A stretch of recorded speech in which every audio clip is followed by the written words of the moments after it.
So this is going to be a review of The Mandalorian Season 3 without any real spoilers. Not that there was really a ton to spoil about in Season 3. Now, The Mandalorian became a worldwide phenom when it debuted a few years ago.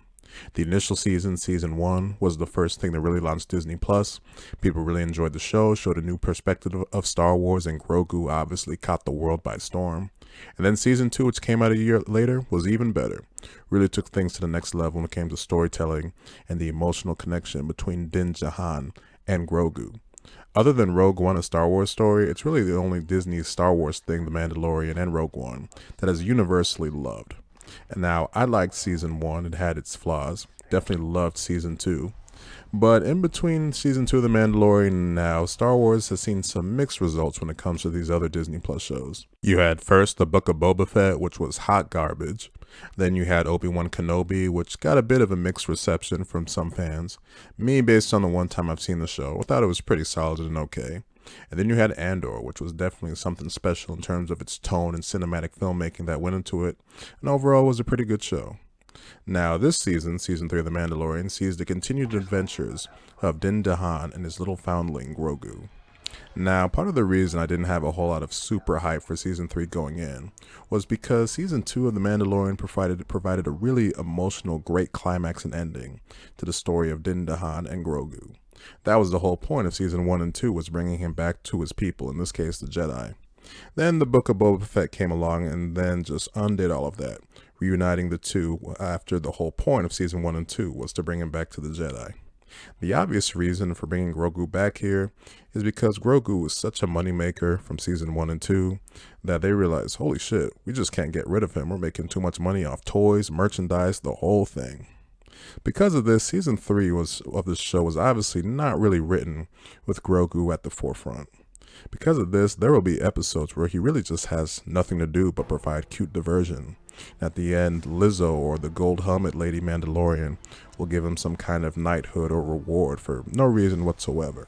I would have had a lot more initial interest in the Season 3 had it really committed to what it promised to be after Season 2, which was showing what the Mandalorian show would be without Grogu, just the further adventures of Din Djarin and what he goes up to. But now that it's still stuck in the same place with Din Djarin and Grogu, really just left me feeling kind of flat and that the show was really just kind of running in circles. But in a way though, Season 3 needed Grogu's distraction, as Season 3's storytelling is so incompetent that you need Grogu's diversion to divert you from how bad the storytelling is at times. Any kind of show like this finds its premise in the first few episodes and really goes from there. Say what you will about Obi-Wan Kenobi, but it found its initial premise in that first episode with its Kenobi and little Leia.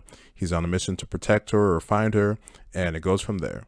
I was waiting for this show to commit to a storyline, and that didn't really happen until the very end of episode 5, where it becomes alright about retaking Mandalore.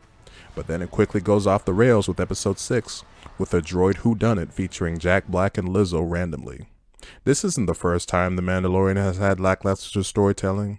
Part of the reason that I thought Season 1 was good to okay, but definitely not great, was because I didn't think the storytelling in that season was all that great either. It had its premise at the beginning, which is, bringing Grogu back to its people, but then it had some episodes in the middle that just really felt like filler, but thankfully it was able to rebound and get back on track in the final few episodes.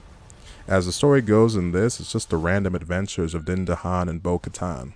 Actually, scratch that, it's Bo-Katan and Din Djarin. Bo-Katan is the real driving force here once the two team up, which really puts Din Djarin as second fiddle. I'm fine with Bo-Katan getting a larger role. She's a solid character, and I really enjoy Katie Sackhoff in this role, and I definitely love seeing Bo-Katan with a little longer hair. She definitely looked really good here. But the fact is, the show we've been following, it's Din Djarin's show, and to have him relegated to second fiddle and really not have much meaningful to do in terms of character growth and whatnot, didn't really sit well with me when they just put Bo-Katan as the centerpiece for no reason whatsoever here. There are times that this season had its moments, whether it was an action scene here or there, or a cute Grogu moment there, or Din Djarin being a cool motherfucker. But overall, this season was mostly a mess, and a sign that the writers, which is Jon Favreau and Dave Filoni and company, really need to go back to the drawing board when it comes to storytelling. 5 out of 10 for The Mandalorian Season 3. For reference, I would have given the first season 7 out of 10, and Season 2 a 9.5 out of 10. I just go back to season 2, which had that amazing emotional payoff at the end with the goodbye between Din Djarin and Grogu. That was amazing, and season 3 had no such moment like that.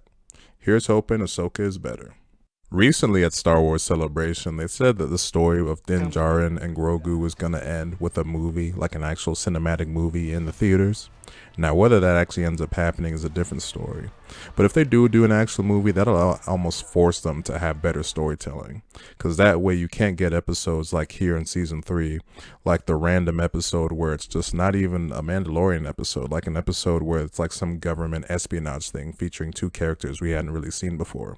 Like I said, this season was a pretty big mess when it came to storytelling. But I hope that this show and these characters can go out on top, whether that's with a movie or a season 4. You know, The Mandalorian was really fun to follow through those first 2 seasons. Din Djarin was a really cool character, and who doesn't love Grogu? It's a cute little guy that's just fun to watch no matter what he's doing. He sells a lot of merchandise for a reason. But their next outing definitely needs to be a lot better than season 3 was. I'll leave it at that. So that'll do it for this review of The Mandalorian Season 3. If you made it to the end of this video, thank you for watching.